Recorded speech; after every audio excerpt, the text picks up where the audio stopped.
Welcome to this video where we will talk about block diagrams and Scilab workshop for second-order transfer function with Asaf, Alvear, Juan Tejedor, Denilson Numpaque. Okay, here we have a block diagram that represents a second-order system. The input Rs and the output Ys.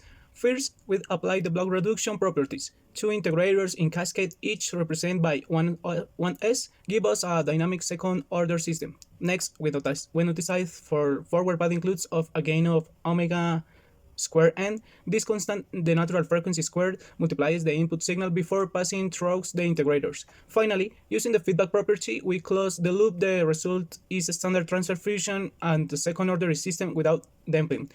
In summary, we apply the block diagram reduction step by step. We move from the open loop structure, the canonical closed loop, from clearly identified damped second order system. The transfer function that we obtain is that which represents a standard second-order system. In the graphical interface that we made, we can get A, B, and C, which determine the natural frequency and the damping factor. These parameters directly affect the gain, the speed of oscillation, and overall dynamics of the system.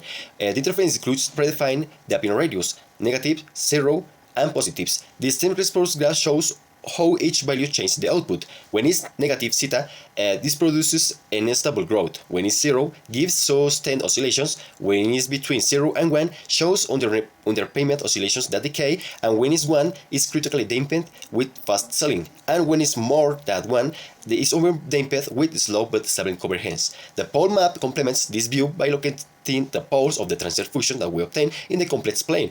Poles in the left half plane indicate stability, on the imaginary axis indicate marginal stability, and in the right half plane indicate instability. The information panel summarizes the chosen parameters, the transfer function, poles, and the type of the damping, allowing the user to connect the numerical values with the observed system behavior.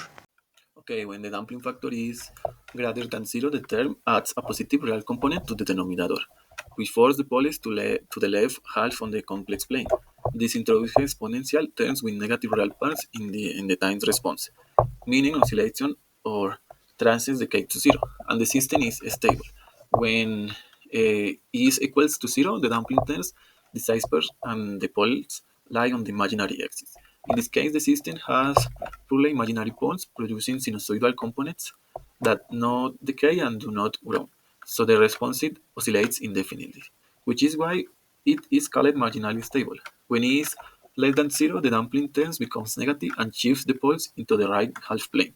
This creates exponential terms with positive real parts, so instead of decaying, the transients grow unbounded, which explains why the output increases indiscriminately and the system becomes unstable.